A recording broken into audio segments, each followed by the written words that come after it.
मन बेकार होता है तभी वो गलत कर्म कर पाता।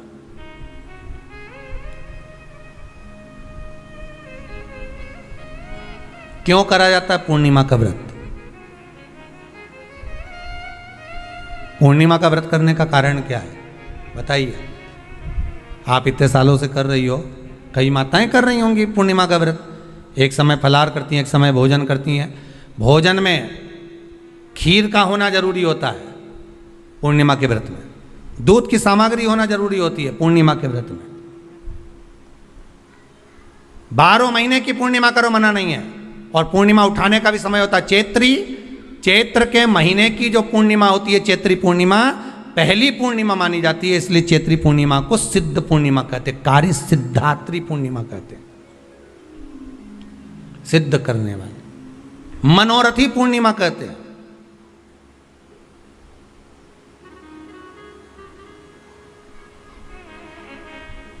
मनोरथी पूर्णिमा।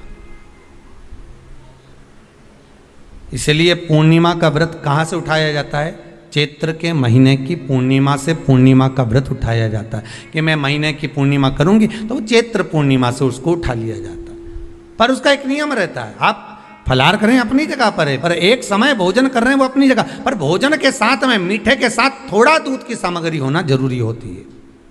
और क्यों करते हैं पूर्णिमा का व्रत? किस लिए किया जाता है, क्यों करा जाता है, उसका व्याख्यान वर्णन शिव महापुराण के अंतर्गत स्कंद पुराण में लिखा गया। स्कंद पुराण में वर्णन किया है श्री वेदव्यास जी महाराज ने। कहा ये पूर्णिमा का व्रत इसलिए किया जाता है कि व्यक्ति का जब मन गलत भ्रम में जाने लगता है, मन जब गलत जगह पर जाने लगता है, तो ये मन को गलत जगह पर ले जाने वाला कौन होता है? तो कहा ये चंद्र होता है। व्यक्ति की राशि के अंतर्गत, व्यक्ति की पत्रिका के अंतर्गत, व्यक्ति की ग्रह दशा के अंतर्गत जब चंद्र बेकार चलता है तो व्यक्ति अच्छा करते करते भी बेकार करने लग जाता है। चंद्र डोल रहा है। कई माताएं कहती हैं गुरुजी हमारे बेटे को आशीर्वाद दीजिए, बहुत गलत संगत में जा रहा है, मतलब समझ जाना कि चंद्र गड़बड़ जा रहा है। बेटी अगर गलत मार्ग पर जा रही है, बेटी अगर गलत संगत में जा रही है, किसी अन्य व्यक्ति की ओर आकर्षित हो, चंद्र गड़बड़ हो रहा है, उसका चंद्र कहीं जा रहा है। कोई पुरुष, कोई लड़का कोई गलत मार्ग पर जा रहा है, चंद्र गड़बड़ हो रहा है। घर में जो क्लेश उत्पन्न होता है, घर में जो विवाद उत्पन्न होता है, उस विवाद को रोकने के लिए केवल चंद्र की ही, इसलिए तो पूर्णिमा घर की नारियां हमारे यहाँ हिंदू धर्म में यहाँ तक स्कंद पुराण में कह दिया कि प्रत्येक पूर्ण, आप लोग का कभी आप लोगों ने सत्यनारायण जी की कथा करवाई है? जितने लोग आस्था चैनल पर कथा सुन रहे हैं, जितने लोग फेसबुक यूट्यूब पर कथा सुन रहे हैं, यूट्यूब पर कथा का श्रवण कर रहे हैं, उनने कभी सत्यनारायण की कथा करवाई होगी। तो उसमें लिखा है हर कार्तिक, हर पूर्णिमा को, हर संक्रांति को ब्राह्मण सत्यनारायण भगवान की कथा या राजा या वैश्य कथा को कराता था या बढ़िया कथा कराता। सुनी कि नहीं सुनी ये बात? सत्यनारायण भगवान की कथा में लिखा है, स्कंद पुराण के अंतर्गत जो सत्यनारायण भगवान की कथा का स्मरण किया उसमें लिखा है प्रत्येक संक्रांति पूर्णिमा को सत्यनारायण की कथा करवाने लगा और ये योनि को प्राप्त हुआ, इस योनि से छूटा, इस योनि में गया। लिखा है, सब कुछ लिखा है। अब उत्ते से समझ जाओ कि पूर्णिमा को सत्यनारायण की कथा करने का बोला है। तो पूर्णिमा को सत्यनारायण की कथा का क्यों बोला? वैसे तो रोज कराओ सत्यनारायण जी की कथा, प्रतिदिन कराओ, मना नहीं है। आप क्या कोई विशेष फंक्शन है आप सत्यनारायण जी की कथा करवा, पर पूर्णिमा संक्रांति को और संक्रांति को पूर्णिमा को सत्यनारायण की कथा का स्मरण क्यों करवाया गया? क्योंकि पूर्णिमा के दिन अगर ये भगवान का व्रत रख लेगी, पूर्णिमा के दिन अगर ये खीर का प्रसाद बना लेगी, थोड़ा सा दूध की कोई सामग्री बना लेगी और भगवान को भोग लगा देगी, भले सत्यनारायण भगवान के भाव से बनाए, भले सत्यनारायण जी के निमित्तार्थ बना, पर अगर इसने सत्यनारायण भगवान के निमित्त से बना, पर पूर्णिमा के दिन अगर ये व्रत रखेगी, उपास रखेगी या कोई सामग्री बनाकर भगवान की पूजन कर लेगी, तो इसके घर में जो अशांति है वो शांति में बदल जाएगी। इसलिए कई घरों में आज भी सत्यनारायण भगवान की पूजन हर पूर्णिमा को करती है माता, किताब लेके बैठ जाती है, तुरंत उन्हें ऑफिस जाना, कहीं काम पे जाना, और तुरंत उसने जल्दी जल्दी कलश रखा, कलश नहीं भी रखे तो भगवान की पूजन कर को रखे, ब्राह्मण देवता को बुला लेगी, ब्राह्मण नहीं आएंगे तो खुद कर लेगी, पर करती जरूर है। इतना सा आटा सेक लेगी, पंजेरी बनाई, सीरा बनाई, मिठाई रख दो, कुछ भी करेगी पर सत्यनारायण की कथा कर ले, उसका मन लग गया उसमें। मतलब पूर्णिमा को करना है, उसको करने से क्या होता है, शांति रहती है, शीतलता रहती है। जिसके घर में हर महीने की पूर्णिमा को खीर बनती हो, ध्यान दीजिएगा, बहुत सुंदर संवाद चल रहा है, बहुत ध्यान देने वाली बात है। प्रत्येक महीने की पूर्णिमा को जिसके घर में दूध की सामग्री बनती हो, दूध की सामग्री तैयार होती हो, खीर प्रसाद तैयार होता हो, उसके घर में कभी क्लेश नहीं हो सकता। चाहे सास बहू एक दूसरे के सामने वो कहे ना, वो सांप और नेवले की लड़ाई क्यों ना, फिर भी शांति हो जाती है। पर प्रत्येक महीने की पूर्णिमा होना चाहिए। ये नहीं कि तुमने एक महीने की पूर्णिमा पे बना लिया और दूसरे महीने की पूर्णिमा को गायब कर दिया। फिर किसी ने कह दिया आज चूरमा तो बन रहा है, दाल बाटी तो बन रही है चूरमे के साथ में, लड्डू बन रहे हैं, तो काय को खीर बना रही हो, तो तुमने अब वो खीर प्रसाद। जैसे प्रदोष व्रत का जो उद्यापन होता है, प्रदोष के व्रत का जो उद्यापन होता है, उसमें सबसे मूल क्या है प्रदोष व्रत के उद्यापन में, कि दो चीज़ें मूल हैं प्रदोष व्रत के उद्यापन में, कि आप प्रदोष का व्रत करो तो या तो 11 करो प्रदोष तब उद्यापन करो, या 26 प्रदोष करो तब उद्यापन करो, या उससे ज़्यादा कर लिए तब उद्यापन, तुम्हारा मन हो जब उद्यापन करो।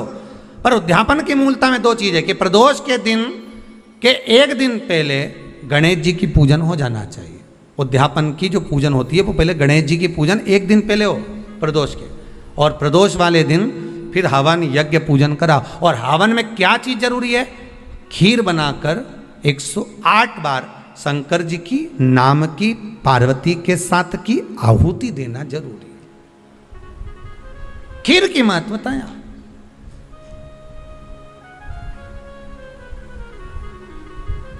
चलो और सहज भाषा में समझिए, और सरल भाषा। जिस समय पर भगवान औघड़दानी में, रत्रकालदर्शी में, कैलाशी शंभु का आवाहन चंद्रदेव ने करा, कब, जब ससुर ने श्राप दे दिया कि काया का रोग होगा, काया छिन्न होने लगी, टपक टपक कर गिरने लगी, काया नीचे गिर रही, चंद्र रोने लगे, आंखों से अश्रु बह रहा है, आंखों से आंसू बह रहा, किसके पास जाऊं मैं। तब देवऋषि नारद का स्मरण किया। देवऋषि नारद, नारायण श्रीमन नारायण, नारायण श्रीमन नारायण। देवऋषि नारद का स्मरण कर, नारायण श्रीमन नारायण, नारायण श्रीमन नारायण, नारायण श्रीमन नारायण, नारायण श्रीमन नारायण। भाव से गाइए, प्रेम से, आनंद से।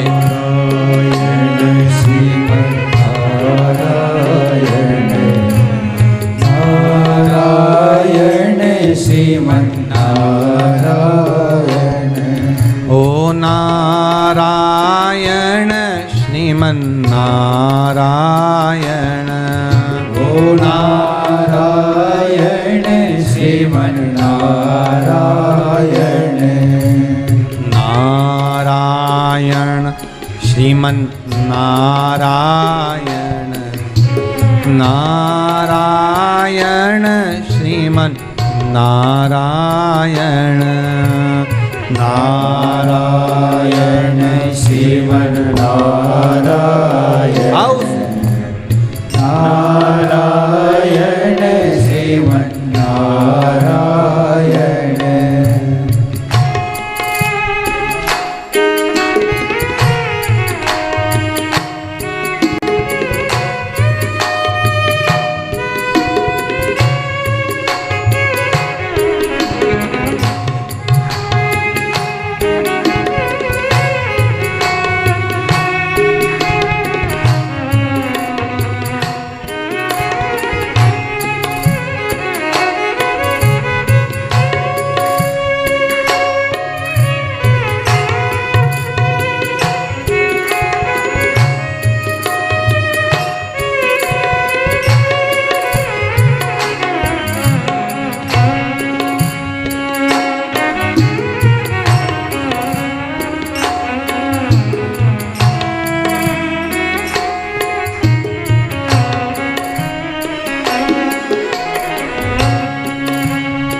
नारायण सत्यनारायण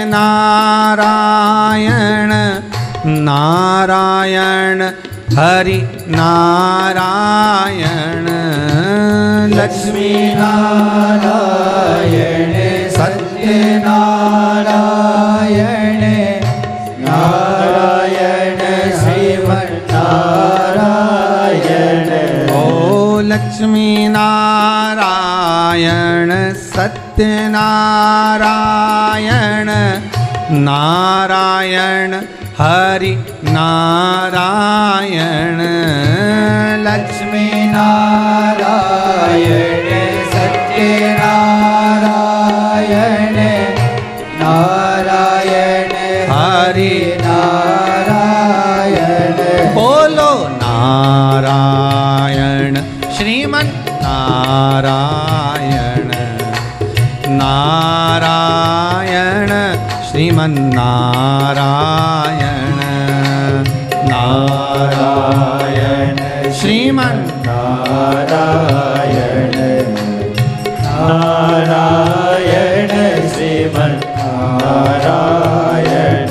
बोलो नारायण श्रीमन नारायण नारायण श्रीमन नारायण नारायण श्रीमन्नारायण नारायण श्रीमन्नारायण।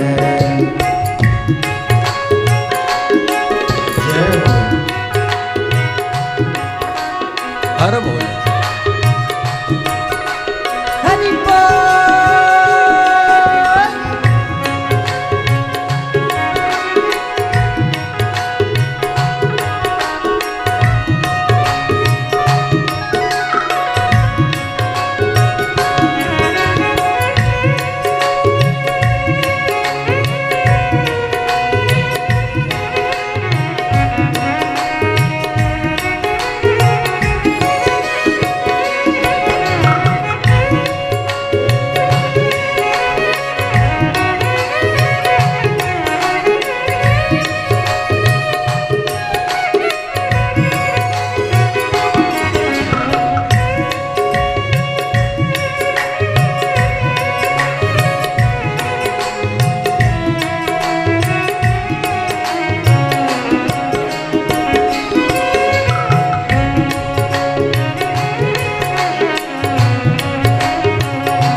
बद्री नारायण हरि नारायण नारायण बोलो नारायण बद्री नारायण हरि नारायण नारायण बोलो नारायण। हे बद्री नारायण हरि नारायण नारायण बोलो नारायण बद्री नारायण हरि नारायण नारायण बोलो नारायण।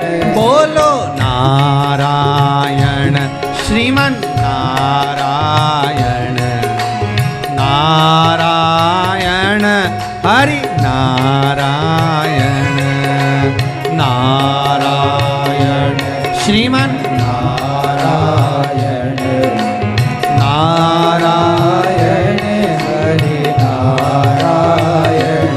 ओ नारायण हरि नारायण नारायण हरि नारायण।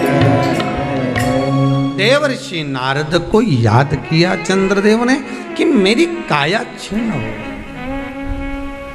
नारद जी आए, आकर उपदेश दिया देवऋषि नारद ने, क्यों ना आप शिव की आराधना कर लो।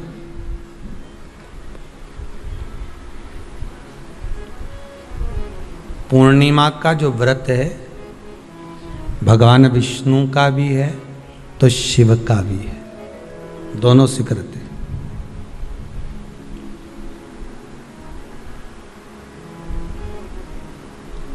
दोनों स्वीकृत है। जिसका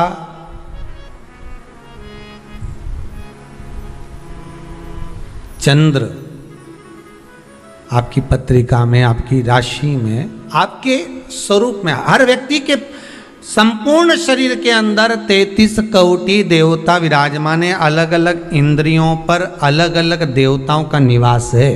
कभी मौका मिले तो अच्छे से उसको समझना। पूरे शरीर में अलग अलग इंद्रिय पर अलग अलग देवता है। जिस व्यक्ति को रात्रि में, जैसे ही रात हो या दिन हो, भोजन करने के 15 मिनट के बाद ही नींद की झपकी आ जाए, समझ लेना चंद्र कमजोर पड़ गया, चंद्र गड़बड़ हो गया। बहुत ध्यान सुनिएगा जरा। पूर्णिमा का व्रत किसके लिए है वो भी ध्यान से दीजिए। शायद आपने कभी सुना ना सुना, पर अच्छे से सुन लोगे ना ये व्रत कथा, बार बार नहीं मिलने वाली। फिर इसके बाद तो तुम भले वो फिर फेसबुक यूट्यूब पर बाद में निकाल के भले सुनते रहना, पर सुन लो पूर्णिमा के व्रत का महत्व पूरा। एक, भोजन के बाद जब नशे जैसा माहौल हो जाए, आपको बिल्कुल कोई छेड़े ही नहीं, सोई नींद आए, जब लग जाए कि अब तो 2 क्षण सोना ही पड़ेगा, नेत्र कितना ही जगाओ तो भी नहीं माने, फिर तो बिन पिए नशा हो जाता है, जो बोले भोले गाता। तो ये जब ये चंद्र अपना प्रभाव दिखाता है तो भोजन के बाद आपको डुबा देता है। ठीक है,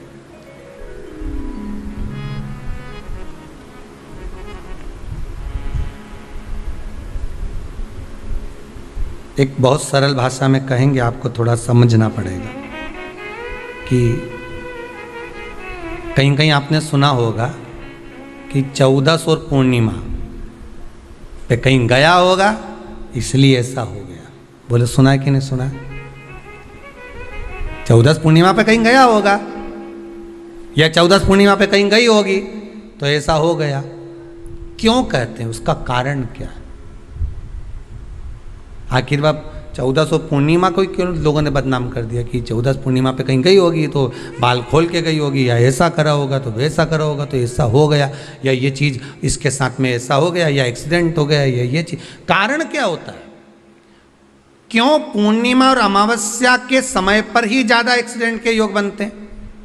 क्यों पूर्णिमा अमावस्या के अंतर्गत ही ज़्यादा कष्ट के योग बनते हैं, बीमारी को पनपने के? कारण क्या होता है? उसका क्रम क्या है? कारण क्या है? उसका एक कारण है आपके चंद्र की महत्वता घट जाना। जब चंद्र की महत्वता घटती है तब जाकर शरीर में कहीं ना कहीं रोग की मात्रा बढ़ जाती है। रोग अपना प्रभाव चंद्र के कारण दिखाना प्रारंभ, पर मन में बेचैनी नहीं हो, बेचैनी रहे, नींद नहीं आ रही है, कुछ मन में ऐसा लग रहा है कि कुछ होने वाला है, मन में स्थिरता नहीं आ रही, समझ लेना कि चंद्र गड़बड़ हो गया है। अब इस चंद्र को साधना है तो शिव तत्व में जाना पड़ेगा। फिर कुछ मत करिए, पूर्णिमा का व्रत चालू कर दीजिए। क्या करना है? केवल पूर्णिमा का व्रत चालू कर दो। और कितना प्रभाव है पूर्णिमा के व्रत का? घर में 50 लोगों का परिवार है, 15 लोगों का परिवार है, 20 लोगों का परिवार है, और परिवार में से अगर एक पुरुष या एक स्त्री कोई भी पूर्णिमा का व्रत करता है तो पूरे परिवार के लोगों का चंद्र संवर जाता है, पूरे परिवार के लोगों का चंद्र सुधर जाता है। पूर्णिमा के व्रत का इतना प्रभाव शास्त्र कर रहा है, स्कंद पुराण कर रही है बात। पर व्रत कब से लेना है पूर्णिमा का? चैत्र की पूर्णिमा से, ठीक है? नहीं तो तुमने सोचा इतना महत्व सुना है पूर्णिमा के व्रत का तो मैं तो आज से नहीं खाऊं कछू। आज से ले लो। तो ये हर कोई सब तुम्हारा मर्जी पड़े, तुम तो आधी रात को उठ के भोजन करने लगो, तो ये कहीं वर्णन नहीं है। तुम तो आधी रात के नहा लो, तो ये कोई महत्व है? तो हर चीज़ का एक समय होता है कि इतनी बजे उठना, इतनी बजे मंजन करना, ऐसा करना, भोजन करना, ये समय पर फलाहार करना, ये समय पर ये, तो ये सब चीज़ का एक समय होता है, हर चीज़ का एक समय। अब कथा तुम दिन में सुन लो, शाम के सुन लो, अब आधी रात को तुमको कोई उठा के 1 बजे रात के उठ, भेरू उठ जा, कथा सुन ले, तो भेरू उठेगा? और आधी रात को भेरू उठ भी गया ना तो तुम्हें भेर भी बना देगा। है? कथा सुनने वाला है। हर चीज का एक समय होता है कि आपको ये समय पर आपको ये ग्रहण करना, आपको इस समय पर भगवत स्मरण करना, आपको इस समय पर नाम जाप करना, आपको इस समय पर भगवान की भक्ति को धारण करना। परिवार में अगर किसी ने एक पूर्णिमा का व्रत कर रखा है, एक व्यक्ति ने भी करा है, तो 50 की ग्रह दशा जब उसके स्पर्श में आती है, पूर्णिमा का जो व्रत होता है ना, स्पर्श का सुख दे जाता है। बहुत बहुत ध्यान दीजिएगा। जैसे आपने किसी ने पानी मांगा, आपका पूर्णिमा का व्रत है, और भले आप उठ के पानी लेने नहीं गए क्योंकि आपका व्रत है, क्योंकि जिसका व्रत होता है बेचारी वो तो ज्यादा कुछ करती नहीं पाती, पर किसी ने आपको पानी लाकर तो दिया ना। अब पानी लाकर जिस व्यक्ति ने दिया उसका स्पर्श तो हुआ ना। ये अभी गई थी ना दूसरी लहर कोरोना महामारी, इसको देख लो, इसको टच किया, इससे टच होकर उस पर गया, उससे टच होकर उस पर गया, तो ये कोरोना महामारी। अब जब ये कोरोना महामारी टच करने से फैल सकती है, तो व्रत का पुण्य टच करने से क्यों नहीं बढ़ सकता? विचार करिएगा जरा, उसका भी तो पुण्य। अब आपने किसी को जल दिया जिसका व्रत था उसको जल दिया। और सरल भाषा में समझ लो, कभी मथुरा वृंदावन गए हो आप लोग? अगर मथुरा वृंदावन गए होगे, उज्जैनी गए होगे, काशी गए होगे, कहीं तीर्थ में गए होगे, या कभी कुबेरेश्वर धाम कभी आप लोग आएंगे जाएंगे, कभी आपको ज्ञात होगा, तो कभी आप लोग दर्शन करेंगे कि जब भोजन प्रसाद होता है तो लोग उसको बांटने के लिए देते हैं कि कोई आया है तो उसको कुछ प्रसाद मिल जाए, भंडारे की प्रसादी मिल जाए। तो भंडारे की प्रसादी जब वो खाता है उसका स्पर्श होता है, स्पर्श होता है तो जिसने भोजन किया उसका पुण्य जो दे रहा होता है उसके खाते में चले जाता है।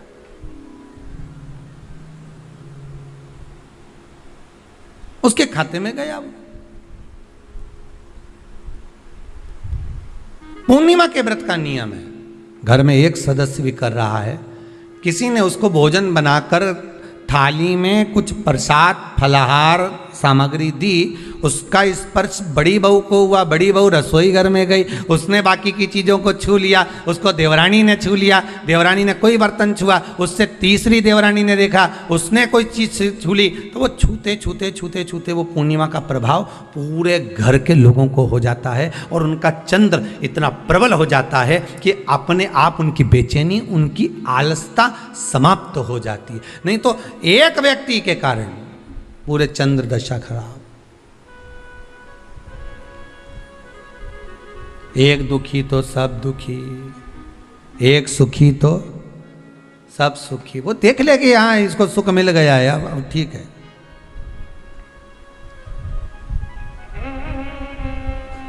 जब बेचैनी लगे, 14 और पूर्णिमा आए और आपको लगे बेचैनी बहुत ज़्यादा है, मेरे को थोड़ा बेचैनी, ना जाने क्यों ऐसा होता है कि 14 पूर्णिमा आई और मेरे को बेचैनी, तो समझ लेना कि चंद्र गड़बड़ है। फिर क्या करना है?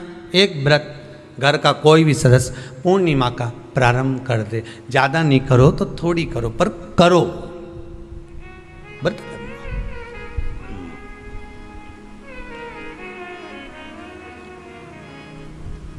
बहुत क्लेश हो रहा हो, बहुत क्लेश हो रहा हो, तो पूर्णिमा के दिन खीर का भोजन प्रत्येक महीने में एक बार ऐसा नियम बना लो, अपने दीवार पे लिख लो कि पूर्णिमा है और पूर्णिमा के दिन घर में खीर बनना ही है। केवल शरद पूर्णिमा अकेली पे नहीं हो,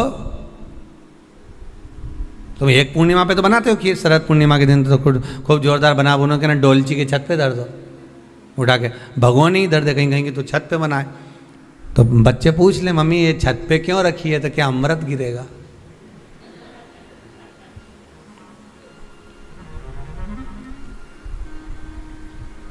अब बोलो जम के जरा, क्या गिरेगा? अमृत गिरेगा। अच्छा, अब शिव महापुराण की कथा स्कंद पुराण तो कहती है, पूर्णिमा के महत्व को जो दर्शाया जाता है कि शरद पूर्णिमा के दिन चंद्र में से अमृत तत्व गिरता है,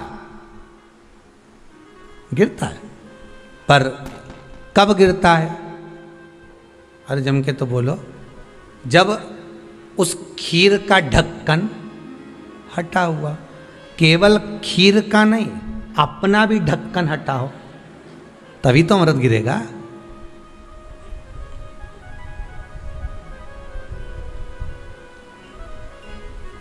अब दिमाग में तो ढक्कन बंद है, खीर रख दी छत पे। भगवान मन में सोच रहे कि देवताओं को अमृत कब मिला था? जब उन्होंने मेरा नाम पुकारा था। केवल खीर बना के नहीं धरी थी कि छत पे खीर धर दो और अमृत आ जाएगा। नहीं नहीं, खीर के पास बैठकर थोड़ी देर बैठकर हरे राम कहो सीताराम कहो, सीताराम कहो राजा राम कहो, कुछ भजन तो गाओ। अब तुमने तो नीचे से बना के छोरा के दे दी, धरिया ऊपर छत पे, और छत पे ले जाके खीर धर दी और खीर रखी तो मम्मी ने क्या केवल ढक्कन लगा के रखना, बिल्ली खा जाएगी। तो उसने ढक्कन केवल खीर में नहीं लगाया, अपनी बुद्धि में भी लगा लिया। अरे स्कंद पुराण की कथा कहती है जब पूर्णिमा के दिन तुम खीर बना रहे हो, अगर शरद पूर्णिमा के दिन खीर बना रहे हो तो प्रयास करना कि थोड़ी देर बैठकर राम नाम, कृष्ण नाम, शिव नाम, भगवान की भक्ति का 2-5 भजन तो हो जाए। अब दिमाग में लगा ढक्कन, खीर में भी लगा दो ढक्कन, अमृत कहां से झड़ेगा? भगवान भी सोचे, ना राम नाम लीनो तूने भरी जवानी में, तो डूब के मर जा रे चुल्लू भर पानी में। अब भगवत भजन करे नहीं और क्या कि अमृत झड़ेगा? भगवान के कहीं नहीं झड़े, फालतू की बात। राम नाम बोलती तो अमृत झड़ता, कृष्ण नाम बोलती तो अमृत झड़ता, भगवान का भजन करती तो अमृत झड़ता। इसलिए शरद पूर्णिमा पे मंदिरों में जो खीर बनती है ना, तुम्हारे घर की खीर और मंदिर की खीर के मिला के देखना जरा, दोनों में स्वाद किस में आए, जरा मिला के देखना। मंदिर की खीर में स्वाद आ जाए, क्यों? वहाँ भाइयों बैठ के खूब भजन गाए, तांबा का हंडा में तातो धरो पानी नीनाए भोला नवा के रंग। अब दिन रात के जो भजन गाने पिली ने 9 बजे से लेकर 12 बजे रात तक खूब गाया, वो भजन का जो अमृत था वो खीर में मिल गया, खीर में मिला तो स्वाद आ गया। अब तुम तो गाई ही नहीं, तो डब्बा में कहीं खाक स्वाद है।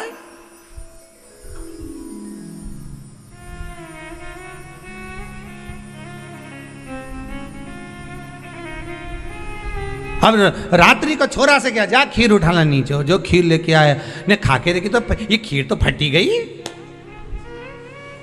अब खीर ही फट गई।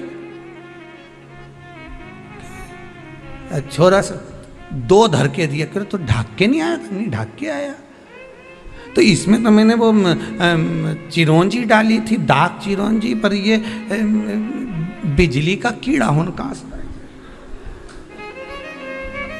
और डाली थी दाग चिरौंजी, आ गए हम। उस समय पे बिजली का कीड़ा बहुत चले, शरद पूर्णिमा के टाइम पे, काला वाला, और एक ही आ जाए नहीं तो पूरा इलायची का स्वाद ले जाए।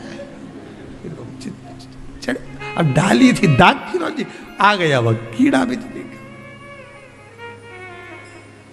का। राम अब छोरा को कूट रही, अब उसको कूटने से क्या हो?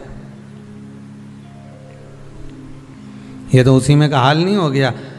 एक बच्चा घर आ गया दौड़ के, माता जी ने पूछा क्यों तू वापिस घर क्यों आ गया? स्कूल नहीं जा सकता था? स्कूल में बैठने का कहा था ना तेरे को, क्लास में बैठने का कहा था तेरे को, तो घर में क्या कर रहा है कि नहीं जाना मेरे को स्कूल? तो क्यों नहीं जाना? नहीं जाऊंगा, नहीं जाऊंगा। तो छोरा से तो जाए क्यों नहीं? नहीं जाऊंगा, नहीं बोल, नहीं जाना, नहीं जाना बस। अरे तो हुआ क्या ये तो बता। कि मार साहब है नहीं, हमारा टीचर, हमारा गुरुजी माँ साहब, उनने बोर्ड पे लिखा महाभारत, और हमसे पूछे किसने लिखी, तो हमने कह दिया तुम नहीं लिखी। तो उन्होंने हमको खूब मारा, तो अब स्कूल नहीं जाऊंगा। जब मार साहब खुद लिख रिया है, इतना बच्चा के सामने लिखा, बोर्ड पे लिखा महाभारत, और हमसे पूछा किसने लिखी महाभारत, तो हमने कह दिया तुमने ही लिखी।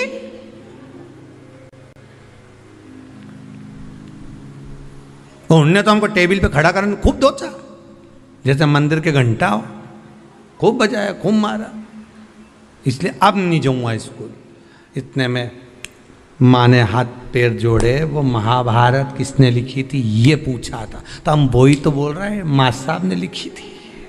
हम कौन से अलग बात बोल रहे हैं, हम भी तो बोल रहे हैं कि टीचर ने लिखी, माँ साहब ने लिखी। तू नहीं सुधरेगा कभी जिंदगी में। हम तुमसे इतना सा पूछ रहे हैं, महाभारत किसने लिखी? माँ साहब ने लिखी, टीचर ने लिखी। और देखो मम्मी, भाई सुन ले, आई तू भी सुन ले, अब बार बार महाभारत की मत पूछना मेरे से। एक बार बोल दी मैंने उनने लिखी, उनने लिखी, उनने लिखी, अब बार बार मत पूछना। पिताजी आ गए दुकान से, खेत से, क्यों रे छोरा आज तू स्कूल नहीं गया? गया था। तो फिर बस सन ने खूब मारे, तुम भग आया। क्यों भग के आया? ऐसा क्या कर दिया तूने?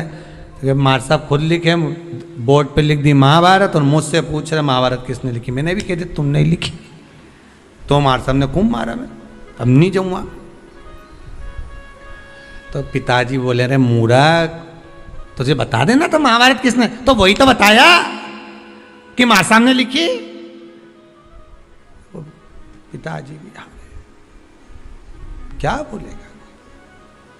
हम भी इसी भ्रम में महाराज, हम सोचे कि हम बस खीर में अमृत झड़ेगा। भगवान के जब झड़े जब राम बोले, अमृत जब झड़े जब कृष्ण बोले, अमृत जब झड़े जब भगवान का भजन होवे। केवल खीर बना के डब्बा को छत पे रखने से अमृत नहीं झड़ता। भगवान के भजन के साथ अमृत तत्व की जो प्राप्ति होती है तो वो आनंद ही दूसरा हो।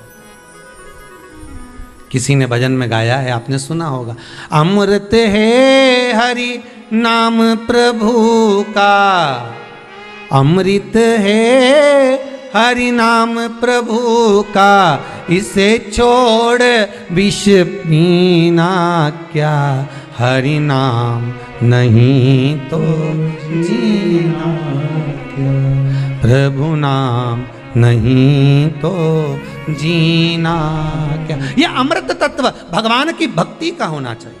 ये अमृत तत्व परमात्मा के भाव का, निर्मलता के भाव का होना चाहिए। तो स्वाद। मेरा निवेदन है, अगर तुम्हारे घर में अशांति ज्यादा होती है, क्लेश बड़ा ज्यादा होता है, आप पूर्णिमा का व्रत करें ना करें, पर पूर्णिमा को खीर प्रसाद घर में अवश्य बना।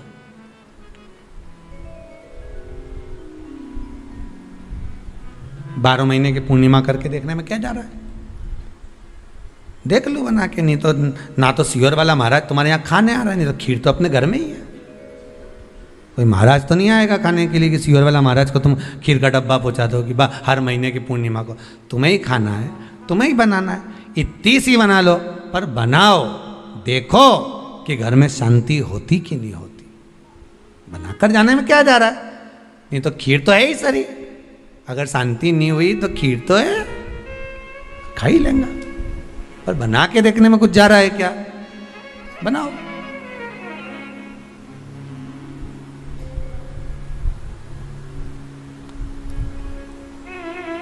उसकी महत्वता को जानना है। ये जो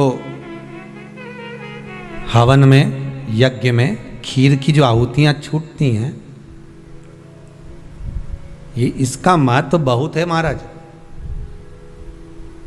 आप समझें ना समझें वो आपकी जगह पर आपके यहां जब विद्वान ब्राह्मण, कोई विद्वान ब्राह्मण आपके यहां जब यज्ञ कराने आए, हवन कराने आए, वास्तु पूजन कराने आए, जब माता रानी का हवन, किसी भी रूप का यज्ञ कराने के लिए आए और वो खीर की आहुतियां जब छुड़वाए, तो आप पूछना कि खीर की आहुति का फल कितना, प्रताप फल कितना।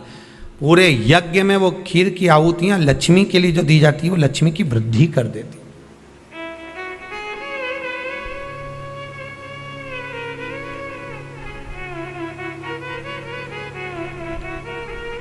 उसका महत्व कितना बढ़ जाता है, उसका महत्व कितना प्रबल हो जाता है। खीर क्या होती है, बनाइए एक बार। पूर्णिमा के व्रत का महत्व चंद्र से, और जिसके यहाँ क्लेश हो, कोई व्यक्ति मीठा बोलकर आपसे स्नेहवश प्रेम बढ़ाकर, स्नेह बढ़ाकर, आपसे प्रेम वात्सल्यता करुणा स्नेह बढ़ाकर जब आपसे कुछ धन लेकर चले गया हो, और अब आप उससे मांग रहे हो, आप उससे लेना चाहते हो, और फोन कर रहे हो, मिलने जा रहे हो कि मेरा पैसा दे दे भैया, और वो प्रेम खत्म कर चुका है, स्नेह खत्म कर चुका है, धन नहीं दे रहा, वहां पर भी ये पूर्णिमा का व्रत काम करता है।